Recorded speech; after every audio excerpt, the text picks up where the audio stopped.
Hello everybody, welcome to the Wonky Angle, where I talk about electronic music, both new and old. And today, I'm talking about the 2001 self-titled album from M83.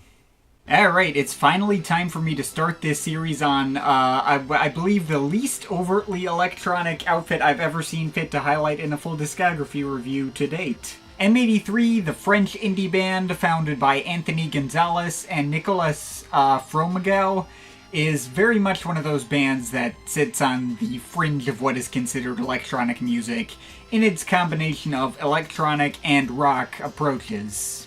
However, I've gone on record multiple times saying that I believe they are in fact electronic enough to fall within my reviewing boundaries. They, alongside bands like LCD Soundsystem, are examples I frequently bring up when defining what does or doesn't count as electronic.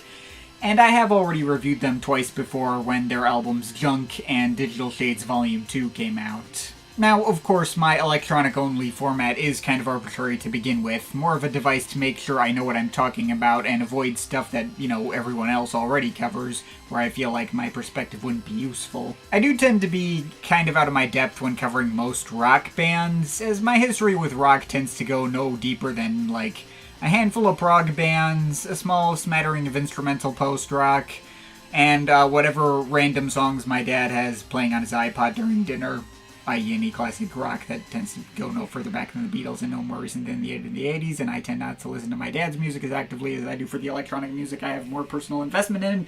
But anyway, when talking about M83, it will be necessary for me to talk about a little subgenre in rock that mostly sits outside of my experience, called shoegaze. I'm not especially well-versed in the work of bands like My Bloody Valentine, who are credited with having kicked the genre off, but I do know that shoegaze does intersect with electronic music a lot more often than you'd think.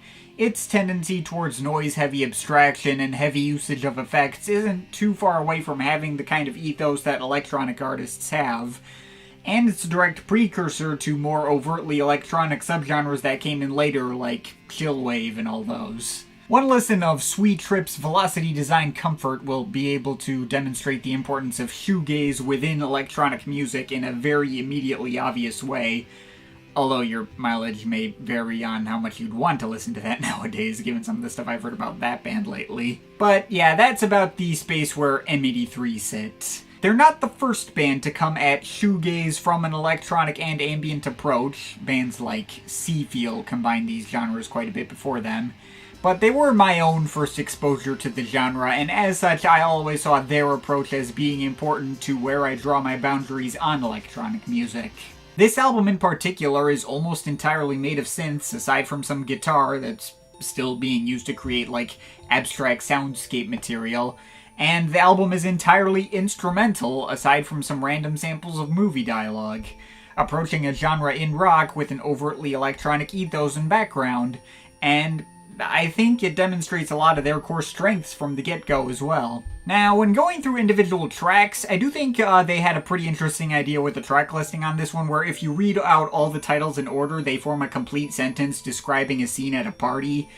Last Saturday night at the party, Kelly's sitting, facing that violet tree, staring at me. I'm getting closer, she stands up, caresses slowly my face. I'm happy, she said. Never mind the slight awkwardness created in the remaster by adding the word slowly in the wrong grammatically spot. That is a pretty neat idea. I can't think of any other album off the top of my head that does that. But yeah, in terms of the actual music on this thing, this album switches off between, light, ambient interstitial compositions, and tracks driven by noisy but nostalgic guitar and synth pads, rapidly going from 0 to 100 and back over the course of the album. Like how we got a track like Night, one of the blockiest and most intense moments on the album, surrounded by two pretty tranquil-sounding interludes in Last Saturday and At the Party. Night itself is probably the track on here I can most easily recall the melody to, and becomes a highlight on that front alone, in spite of being slightly underwhelming on the production side. Though I will say the album's earlier stretches tend to be a little more hit and miss for me, and the noisier cuts, perhaps unsurprisingly given my taste, tend not to be as big personal highlights. For instance, I don't mind the blubbering text-to-speech voices on Kelly, but the blown-out instrumental they're placed over feels oddly thin, I guess decently well layered thanks to all its screeching experimental synths and lead melodies going over some 60s inspired keyboards, but all kind of adding up to a mix that feels oddly flat. And you also got tracks like Sitting, which, despite carrying a pretty solid groove and among the catchier melodies, is clipping the mix all over the freaking place and buries its clattering drums and lead synths in all these seas of distorted guitars. There's also I'm Getting Closer, which sort of splits itself up into two parts. The first section, which has all these super lo-fi mixes of bells and strings, but the second section, despite some decently sweet melodies, also becomes a lot stodgier and less satisfying.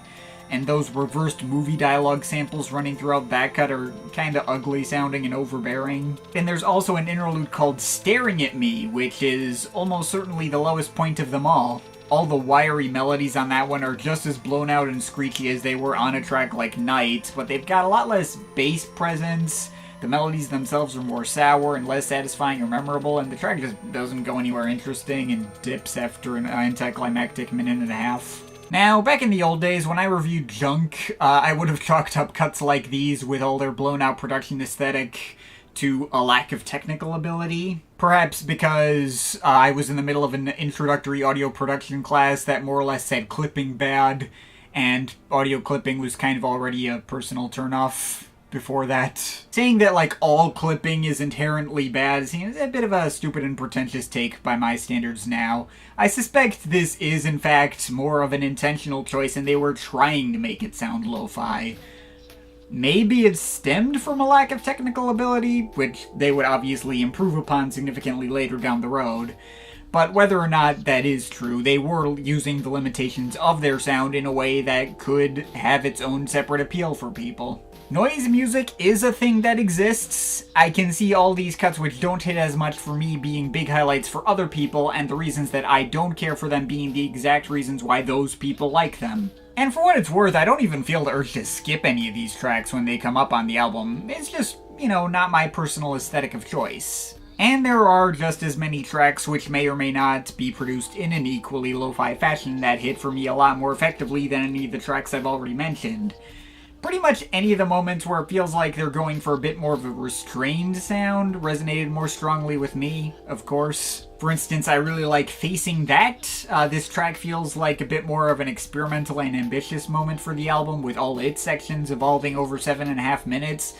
Starting out with some formless noise bursts, meandering through more dialogue samples and lonely electric piano chords, building into really intense and dramatic blocky pads of strings going over more off-kilter drum machines, and eventually paying off in another whole section of ambient melodies. A lot of fun to be had with that one. She Stands Up sounds like their take on a Boards of Canada track in its moodier electric piano excursions, gives me strong turquoise hexagon sun vibes, and really helps break up the sound of the project.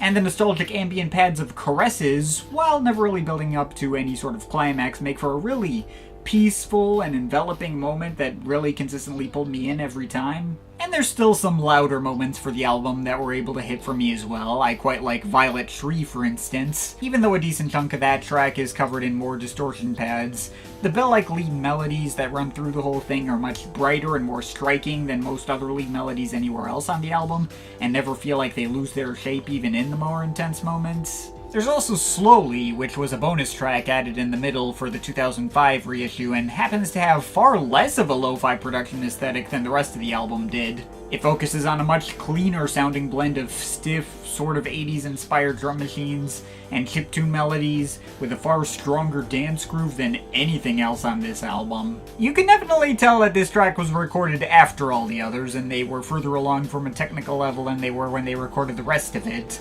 And even if it may not entirely fit within the album's context as a result, it's too much of a breath of fresh air for me to want to do away with. It's absolutely one of the best tracks in the bunch.